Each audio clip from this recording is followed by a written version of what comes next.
ओम गण गणपते नमः। ओम नमः शिवाय। शिवजी सदा सहाय। ओम नमः शिवाय। गुरुजी सदा सहाय। देवताओं का भगवान शिव से पार्वती के साथ विवाह करने का अनुरोध, भगवान का विवाह के दोष बताकर अस्वीकार करना तथा उनके पुनः प्रार्थना करने पर स्वीकार कर लेना। ब्रह्मा जी कहते हैं, नारद, देवताओं ने वहां पहुंचकर भगवान रुद्र को प्रणाम करके उनकी स्तुति की। तब नंदिकेश्वर ने भगवान शिव से उनकी दीन बंधुता एवं भक्त वत्सलता की प्रशंसा करते हुए कहा, प्रभु, देवता और मुनि संकट में पड़कर आपकी शरण में आए हैं। सर्वेश्वर, आप उनका उद्धार करें। दयालु नंदी के इस प्रकार सूचित करने पर भगवान शंभु धीरे धीरे आंखें खोलकर ध्यान से उपरत हुए। समाधि से विरत हो परम ज्ञानी परमात्मा एवं ईश्वर शंभु ने समस्त देवताओं से इस प्रकार कहा। शंभु बोले, श्री विष्णु और ब्रह्मा आदि देवेश्वरों, तुम सब लोग मेरे समीप कैसे आए हो? तुम अपने आने का जो भी कारण हो वह शीघ्र बताओ। भगवान शंकर का यह वचन सुनकर सब देवता प्रसन्न हो कारण बताने के लिए भगवान विष्णु के मुंह की ओर देखने लगे। तब शिव के महान भक्त और देवताओं के हितकारी श्री विष्णु मेरे बताए हुए देवताओं के महत्तर कार्य को सूचित करने लगे। उन्होंने कहा, शंभो, तारकासुर ने देवताओं को अत्यंत अद्भुत एवं महान कष्ट प्रदान किया है। यही बताने के लिए सब देवता यहाँ आए हैं। भगवान, आपके औरस पुत्र से ही तारक दैत्य मारा जा सकेगा और किसी प्रकार से नहीं। मेरा यह कथन सर्वथा सत्य है। महादेव, इस प्रकार विचार करके आप कृपा करें। आपको नमस्कार है। स्वामिन, तारकासुर के द्वारा उपस्थित किए गए इस कष्ट से आप देवताओं का उद्धार कीजिए। देव शंभो, आप दाहिने हाथ से गिरिजा का पानी ग्रहण करें। गिरिराज हिमवान के द्वारा दी हुई महानुभावा पार्वती को पानी ग्रहण के द्वारा ही अनुग्रहित कीजिए। श्री विष्णु का यह वचन सुनकर योग परायण भगवान शिव ने उन सबको उत्तम गति का दर्शन कराते हुए इस प्रकार कहा। देवताओं, ज्यों ही मैंने सर्वांग सुंदरी गिरिजा देवी को स्वीकार किया, त्यों ही समस्त सुरेश्वर तथा ऋषि मुनि सकाम हो जाएंगे। फिर तो वे परमार्थ पथ पर चलने में समर्थ ना हो सकेंगे। दुर्गा अपने पाणी ग्रहण मात्र से ही कामदेव को जीवित कर देंगी। विष्णु, मैंने कामदेव को जलाकर देवताओं का बहुत बड़ा कार्य सिद्ध किया है। आज से सब लोग मेरे साथ सुनिश्चित रूप से निष्काम होकर रहें। देवताओं, जैसे मैं कहूँ उसी तरह तुम सब लोग पृथक पृथक रहकर कोई विशेष प्रयत्न किए बिना ही अत्यंत दुष्कर एवं उत्तम तपस्या कर सकोगे। अब उस मदन के ना होने से तुम सब देवता समाधि के द्वारा परमानंद का अनुभव करते हुए निर्विकार हो जाओ, क्योंकि काम नरक की ही प्राप्ति कराने वाला है। काम से क्रोध होता है, क्रोध से मोह होता है और मोह से तपस्या नष्ट होती है। अतः तुम सभी श्रेष्ठ देवताओं को काम और क्रोध का परित्याग कर देना चाहिए। मेरे इस कथन को कभी अन्यथा नहीं मानना चाहिए। ब्रह्मा जी कहते हैं, नारद, वृषभ के चिन्ह से युक्त ध्वजा धारण करने वाले भगवान महादेव ने इस प्रकार की बातें सुनाकर ब्रह्मा, विष्णु, देवताओं तथा मुनियों को निष्काम धर्म का उपदेश दिया।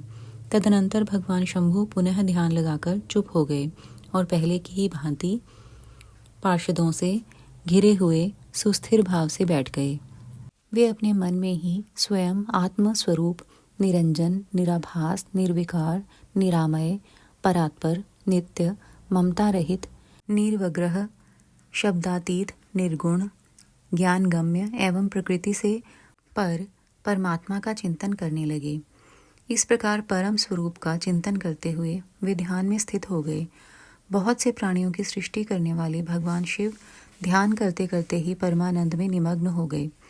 श्री हरि एवं इंद्र आदि देवताओं ने जब परमेश्वर शिव को ध्यान मग्न देखा, तब उन्होंने नंदी की सम्मति ली।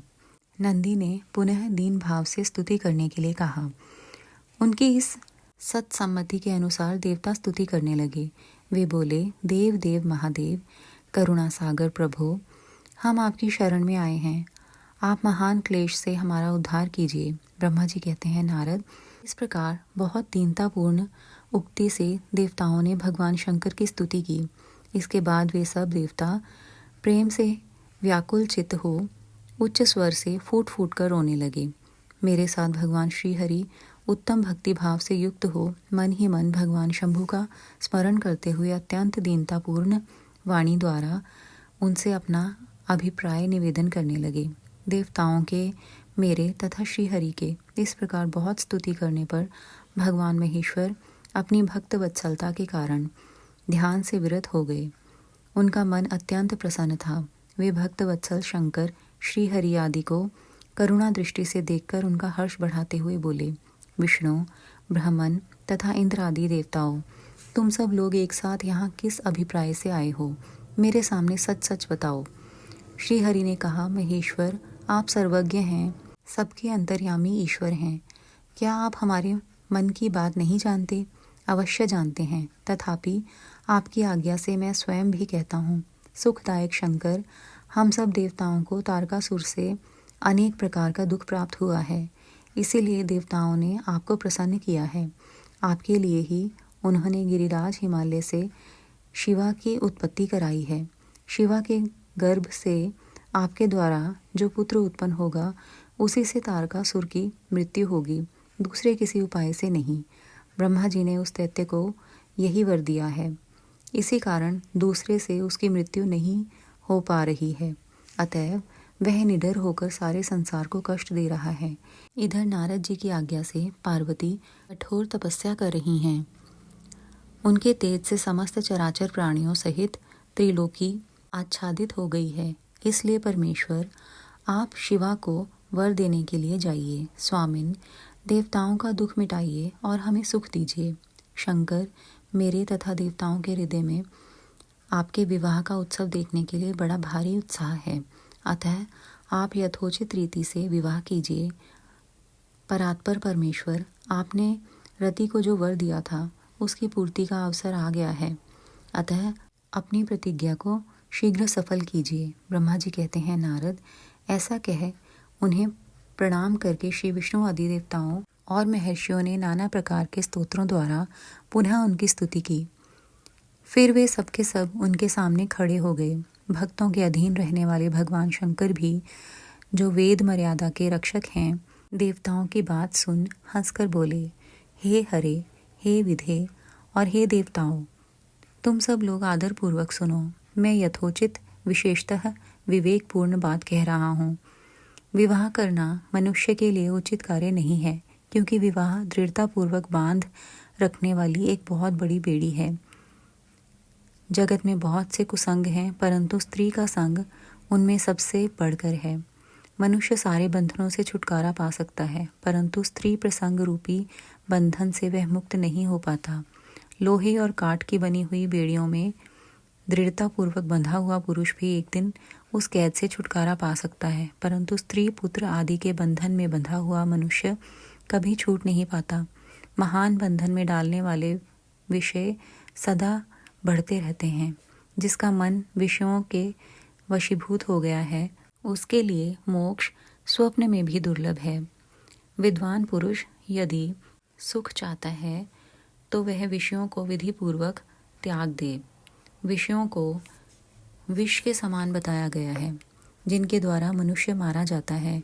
विषयी के साथ वार्ता करने मात्र से मनुष्य क्षण भर में पतित हो जाता है। आचार्यों ने विषय को मिश्री मिलाई हुई वारुणी, मदिरा कहा है। यद्यपि मैं इस बात को जानता हूँ और यद्यपि विषयों के इन सारे दोषों का मुझे विशेष ज्ञान है, तथापि मैं तुम्हारी प्रार्थना को सफल करूँगा, क्योंकि मैं भक्तों के अधीन हूँ और भक्त वत्सलतावश उचित अनुचित सारे कार्य करता हूँ। इसलिए तीनों लोकों में अयथोचित कर्ता के रूप में मेरी प्रसिद्धि है। भक्तों के लिए मैंने अनेक बार बहुत से प्रयत्न करके कष्ट सहन किए हैं। गृहपति होकर विश्वानर मुनि का दुख दूर किया है। हरे विधे, अब अधिक कहने की क्या आवश्यकता। मेरी जो प्रतिज्ञा है उसे तुम सब लोग अच्छी तरह जानते हो।